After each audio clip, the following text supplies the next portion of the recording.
La verdad es que no me habría imaginado que la sección de desmintiendo mitos falsos del fandom de One Piece acabaría gustando tanto entre ustedes, queridos espectadores, y es por esta razón que en esta oportunidad les traigo una entrega más de la sección. Ya creo que todos saben de qué va esta vaina, pero para el que no, aquí a través del humor y pruebas canónicas desmentiremos loqueras que se inventaron gente dentro del fandom de One Piece y que al final acabaron siendo creídas por otro sector bastante amplio de la comunidad. Aprovecho para decirles también que me dejen más mitos en los comentarios para irlos anotando y hablar de ello en las siguientes entregas. Y ahora sí, sin darle más vueltas a esta intro, empecemos a mandar a gente a manicomios peruanos y a diagnosticarlos.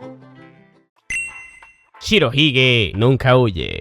Miren, llegados a este punto creo que en algún momento tendré que hacer un video hablando bien del viejo Bigotes de Leches. Esto porque ya han sido demasiadas veces las que he aparecido públicamente hablando negativamente de él. Pero igual, esta vaina es injusta, porque yo solamente digo la verdad, demostrando que existen muchos mitos falsos que giran en torno a este personaje. ¿Qué culpa tendría yo de que la gente que tiende a ser fan lo idealice y te quieran vender luego la idea de que es algo que realmente nunca fue? Pero bueno, que en esta oportunidad nuevamente hablaremos de otro mito que se inventó los fans de Shirohige, y este es el de que nunca huía de un combate. Sin embargo, de entre todos los que hemos mencionado hasta ahora, este creo que es el mito menos flechita para abajo que se les pudo haber ocurrido. Así que si en algún momento te creíste que esto era así, no te sientas mal, es una vaina totalmente justificada. Y para demostrarte que no eres del clan de los D por haberlo creído, nos iremos rápidamente al capítulo 576, es decir, específicamente al mismo en donde Shirohige estiró la pata. Ahí pudimos ver en la página doble final, que por cierto, hermosa esta distribución bien simple y minimalista, no como las aberraciones sobresaturadas que vemos hoy día, pero bueno. En esta página doble vemos el cuerpo de Shirohige ya desvivido pero aún de pie. Esto mientras el narrador nos comenta lo god que era este personaje, sí, y al final de ello nos dice que entre toda esa jaladera de bola que como prueba de su orgullo, a lo largo de su vida como pirata, este viejo nunca recibió un ataque por la espalda. Esto posteriormente la gente lo identificó con el mérito de que nunca huyó de los combates, cosa que podría haberse generado en parte por esto que les demostré, y también por el hecho de que en su momento también se nos aclaró que el propio Roger tampoco lo hacía. Y como Shirohige y Roger fueron rivales, qué menos que el Bigotes de Leche también tuviera este logro, ¿verdad?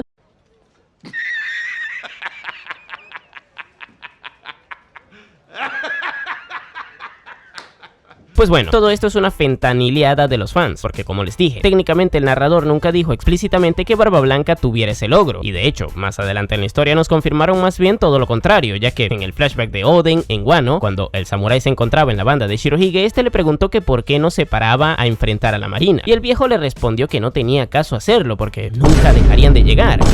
¡Oh my God! Razón por la cual técnicamente escapaba de esos combates. Vamos, que si un bando intenta luchar contra otro y ese otro le da la espalda y huye, técnicamente está huyendo. Pero como sé que las viudas de Shirohige no me van a creer, vamos a buscar la definición de esa vaina por internet. Es que huir se define como alejarse deprisa por miedo o por otro motivo de personas, animales o cosas. Esto para evitar daños, disgustos o molestias. Técnicamente, de ahí Shirohige se estaba alejando de la marina por molestia y no conforme con esto, luego le vimos en una situación parecida también en el flashback de Shebeck recientemente. Ahí en su momento, mientras iba con Big Mom y Kaido por God Valley, se les atravesó Garp, y a estos no les quedó de otra que huir de él, porque según Shirohige, no tenían tiempo para enfrentarle. Sí, cómo no. Eso que se los crea su tía. Sí, claro, yo creo que no tenían tiempo, más bien para que a los tres a la vez le rompieran la cara. Que en fin, está demostradísimo que Shirohige sí huía de los combates. Vamos, que la razón por la que el Puerta Nueva no recibió heridas en la espalda fue porque corría lo suficientemente rápido como para que no le alcanzaran. Pero en fin, haberlo creído no te hace flechita para abajo. Lo que sí que te hace flechita para abajo es seguirlo creyendo luego de haberte enterado de esto. Sigue, corre, corazón. Tú siempre fuiste el más veloz. Pero antes de continuar, por aquí les estaré dejando el último video que hice de desmintiendo mitos falsos del fandom. Échenle un ojo también. Las Kokuto tienen haki pasivo. Y bueno, como ya les mencioné en la parte 4 de Desmintiendo mitos del fandom, yo soy un gordo friki de las espadas de One Piece. Vamos, me gusta mucho el tema, y eso hace que por lo general tienda a saber más de ello que de un lector promedio de One Piece por la cantidad de tiempo que le he dedicado a leer de esta vaina en específico. Entendiendo esto, es normal que sea capaz de detectar cada locura que dicen del tema, que sea digna de ser mandados a un manicomio peruano. Y una de ellas justamente es lo de decir que las espadas que tienen filo oscurecido de forma permanente es decir, las Kokuto, para ahorrarnos palabras, están siempre imbuidas con haki. Vamos, este mito tiene un poco de sentido si te pones a pensar por el simple hecho de que la forma en la que Oda representa el uso del haki de armamento en estas es justamente coloreando su filo de negro, por lo que si uno ve una espada con el filo oscurecido de forma permanente, no es descabellado pensar que permanentemente está imbuida en haki. Y este pensamiento se refuerza más aún cuando dentro de la propia historia nos dicen que cuando una Meito alcanza esa condición su dureza aumenta mucho y ¡oh sorpresa! ¿Qué es lo que hace el haki de armamento? Pues efectivamente, aumenta la dureza del lugar en donde se aplique. No conforme con esto, luego tenemos el caso de que en la azotea de Onigashima, cuando Big Mom le advirtió a Kaido que esquivara uno de los ataques cortantes de Zoro, este luego logró percibir la presencia de las remanencias del haki de Oden en el ataque del sombrero de paja. Y claro, si bien Enma no es una Kokuto, esto podría dar más pie a pensar que las Kokuto conservan permanentemente el haki de sus portadores en ella, ya que a fin de cuentas Enma estaba en camino de convertirse en una. Sin embargo, esto definitivamente no es así. Sé que la historia parece indicar que sí, y eso justamente hace que quienes lo crean no sean flechitas para abajo, pero no es así, Francisco Javier, y te lo explicaré fácilmente con una situación que todos vimos en la historia, y esa es la pelea que tuvo Zoro contra Monet en Punk Hazard. Ahí el sombrero de paja utilizó la Shusui, espada que efectivamente es una Kokuto, y únicamente a esa espada con el estilo de una espada para atacar a Monet y derrotarla cortándola por la mitad. Ahora, ¿qué pasa con esto? Pues simple, si las Kokuto naturalmente estuvieran imbuidas siempre de haki, Monet hubiera estirado la pata definitivamente tras ese ataque. Vamos, no existe forma de sobrevivir a esto, ni siquiera estando en One Piece, y eso ya es decir mucho, ya que aquí no muere nadie. Y aunque bien es cierto que Monet acabó el arco con la pata estirada, quien le mandó para el otro mundo no fue Zoro, sino César Clown, posteriormente clavándole un puñal en su corazón por equivocación. Y es que volviendo a esa pelea, luego de que Zoro le atacara, Monet volvió a levantarse, pero la razón por la que sobrevivió fue porque era una usuaria de una fruta logia, y al Zoro no usar su haki para atacarla, solamente cortó un cuerpo que en ese momento estaba en estado de intangibilidad. Vamos, que ocurrió lo mismo que sucedió con Luffy y Smoker cuando el primero intentó atacar al segundo en Lockdown. Pero entonces, ¿por qué Zoro no quiso liquidarla? Pues simple, sencillamente no le dio la gana, y no es algo que diga yo, lo dice literalmente él en un diálogo posterior. Así que gente, si las Kokuto siempre estuvieran imbuidas en haki, definitivamente Monet habría sido liquidada ahí, y si eso no ocurrió fue porque justamente las Kokuto no funcionan así, pero lo que efectivamente esto es un mito falso.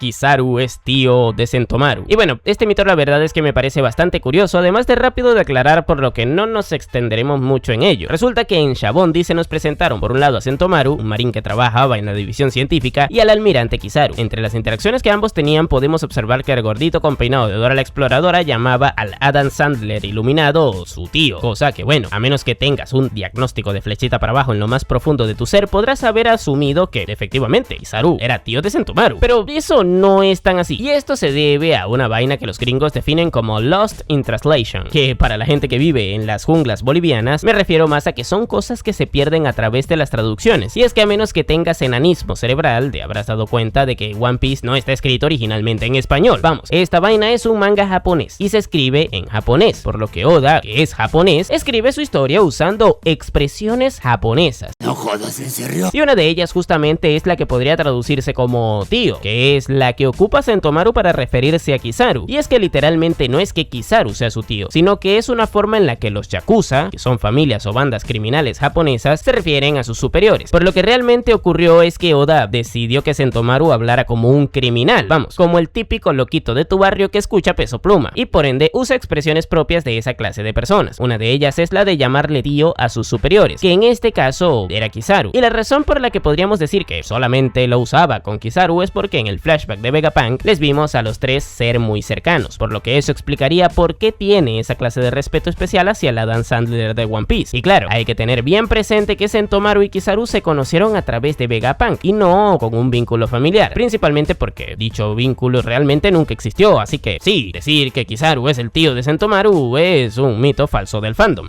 Yo no lo sabía, pero ahora me alegra saberlo. Los personajes derrotados no se hacen fuertes. Como ya podrían haberse dado cuenta, las escalas de poder son un tema que a mí generalmente me generan, sí, valga la redundancia, bueno, me generan mucho interés. Esto porque siempre ha sido interesante comentarlas y discutirlas, razón por la cual varios de mis videos incluyen esta vaina. Pero bueno, haciéndolos me he dado cuenta de que existe un sector dentro del fandom que considera que más allá de los Mugiwara, no existen muchos casos de personajes que se hagan más poderosos a medida que la trama vaya avanzando. Y esto es algo que ha escalado tan tanto que se ha vuelto un mito. Solo basta con comentar que, por ejemplo, cuando veamos luchar a Crocodile nuevamente, este se mostrará mucho más poderoso que la última vez que le vimos. Diciendo esto, seguro que llegará algún que otro flechita para abajo diciendo que eso es imposible, ya que no tendría sentido que luego de haber sido derrotado por Luffy el personaje se haya vuelto más poderoso y no sé qué otras mamadas. Y lo mismo sucede si dices exactamente lo mismo con los casos de Doflamingo, de Katakuri, de Akainu, etcétera, etcétera, etcétera. Pero para demostrarles que efectivamente esto es un mito falso de la comunidad, les traigo el caso de Roberto Luciano en Egghead. Miren, nadie puede negar que en algún momento de ese arco este weón tonto hizo que nos acabáramos burlando de él. Esto porque efectivamente tenía la percepción de la realidad totalmente alterada al creerse que él solo podría derrotar a Luffy. Y al final, producto de esta vaina, Luffy le acabó transformando en un Don Kong humano, forrando su puño con el cuerpo de ese loco. Sin embargo, no se puede negar que Lucci efectivamente aumentó su nivel de poder, y esto lo podemos ver más evidentemente cuando le tocó luchar contra Zoro. Ahí, si bien es cierto que el flechita para abajo peliverde se estuvo conteniendo durante casi toda su pelea al no usar el estilo del Rey del Infierno, la realidad es que incluso sin haberlo usado se habría termopapeado rápidamente a Rob Lucci de Enies Lobby. Pero eso no pasó justamente porque no estaba peleando contra el Rob Lucci de Enies Lobby, sino contra el Roberto Luciano de Egghead, que había despertado su fruta del diablo. Y esto es lo que demuestra que efectivamente, más allá de los Mugiwara, el resto de personajes pueden seguir haciéndose poderosos a medida que la trama avance, a pesar de que estos sean villanos o antagonistas. Por lo que si Lucci pudo transformarse en Luciano, no existen razones para que tú no me des el ¿No tienes otro lugar donde decir estupideces? No, hoy no.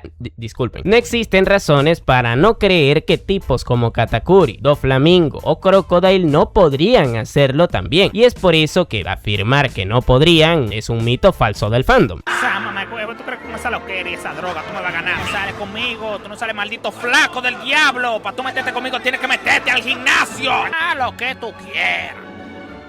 De que copiándole el color, de que al ultra instinto, ¿qué es lo que?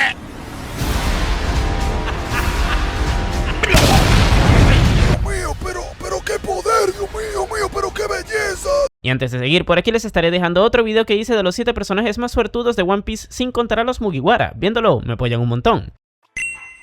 Oda siempre escribe buenos capítulos antes de descansos. Ok, vamos a hablar de un mito que es muy común dentro de los lectores del manga de One Piece. Pero primero vamos a explicar un par de conceptos básicos. ¿Qué es el manga de One Piece? No jodas, ¿en serio? Y se publica de dos formas distintas. La primera es de forma semanal a través de la revista Weekly Shonen Jump. Vamos, ahí vemos los típicos capítulos todas las semanas en las que múltiples creadores de contenido reaccionan. Y luego está la publicación a través de tomos o volúmenes. Estos son libritos que agrupan varios capítulos y que se venden con el objetivo de que la gente los coleccione. Ahora, ¿de dónde nace el mito? Pues bueno, por contrato Oda está obligado a tener que tomarse un descanso de una semana luego de publicar 3 capítulos semanales. Es decir, trabaja 3 semanas seguidas y luego descansa una sin publicar un capítulo. Y esto ha hecho creer a la gente que Oda, a sabiendas de que One Piece estará una semana sin publicarse, debe verse en la obligación de dejarnos con un final muy hypeante o interesante para que cuando vuelva lo estaremos esperando con muchas ansias. A esta técnica se le conoce como cliffhanger y es típica en la narrativa a rasgos generales, y en el caso de One Piece, como de otros mangas, se usa en la mayoría de los capítulos. Vamos, que es raro que no te encuentres un capítulo de un manga publicado semanalmente que no termine en un cliffhanger. Sin embargo, la cosa está en creerse que los cliffhangers que Oda deja antes de irse de descanso son más potentes que los de los otros capítulos, cosa que no es así, y que realmente Oda ha demostrado que bien poco le importa estas vainas, porque él está consolidado totalmente tanto dentro de su revista como también en los lectores que compran sus tomos. Es decir, donde muchos otros autores deberían dejar cliffhangers potentes antes de tomarse descanso y en el capítulo final de cada uno de los tomos, a Oda esto bien poco le importa. Así que es cierto que se ha visto casos en donde a él, a sabiendas que el manga se pausará, ha dejado algún cliffhanger muy interesante, pero muchas otras veces no lo ha hecho, y un ejemplo claro de esto lo tenemos en el capítulo 1138, el cual se llama Harley. En él fue donde se nos mostró en Elbaf el mural en donde vimos toda la historia de One Piece resumida y los poemas esos que nos narran los 3 mundos cronológicos de One Piece. Verán, este indiscutiblemente fue fácil top 3 de los mejores capítulos de toda la historia por la cantidad de información que nos soltaron ahí. Y no es que solamente lo diga yo, es que prácticamente todo el que se haya leído esta obra estará de acuerdo en que es de los más importantes escritos por Eiichiro Oda, y esto naturalmente le debería de hacer uno de los capítulos más importantes de su arco, que de momento es el más importante hasta ahora, además de que también fuera el capítulo más importante de su tomo, y que fuera también el capítulo por consecuencia más importante de la tanda de 3 que Oda publicase antes de irse a descansar. Pero ¿saben qué?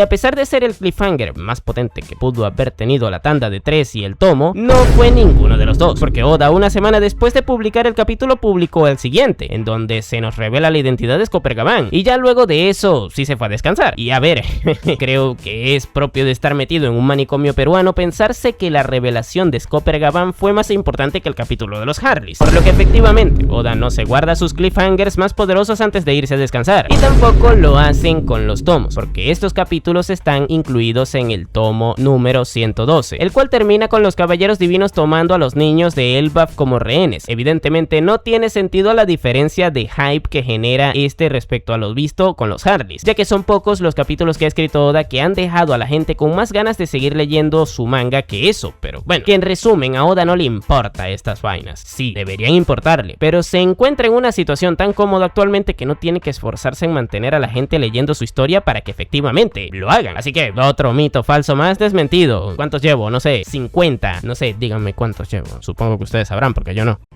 Es un misterio muy misterioso.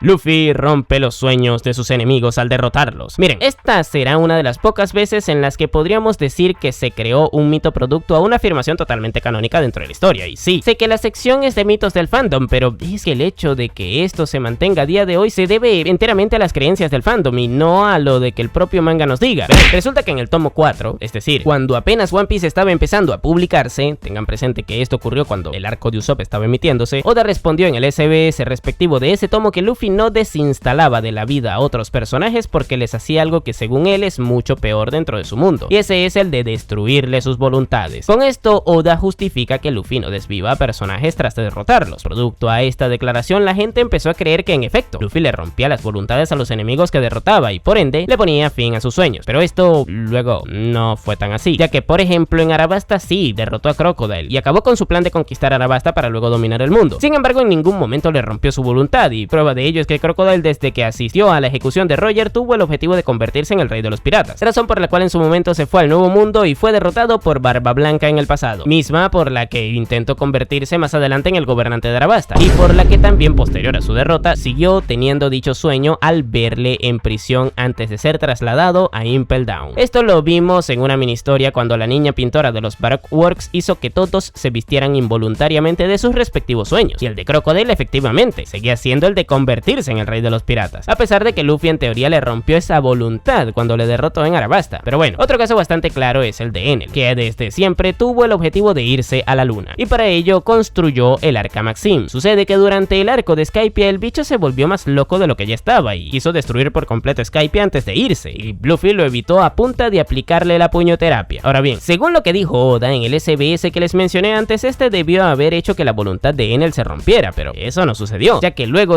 el weón reparó su arca y efectivamente se fue a la luna, cumpliendo así su sueño, cosa que nos demuestra que Luffy no siempre rompe los sueños de sus enemigos. Puede derrotarlos, sí, y puede doblegarles sus voluntades también, pero no siempre les lobotomiza a puñoterapia. Pero claro, no se puede culpar evidentemente a la gente que cree esto porque Oda en su momento dijo que sí lo hacía, y esto nos deja como enseñanza que no siempre hay que fiarse de lo que dice Oda, ya que en algunas oportunidades ni él mismo cumple lo que dice.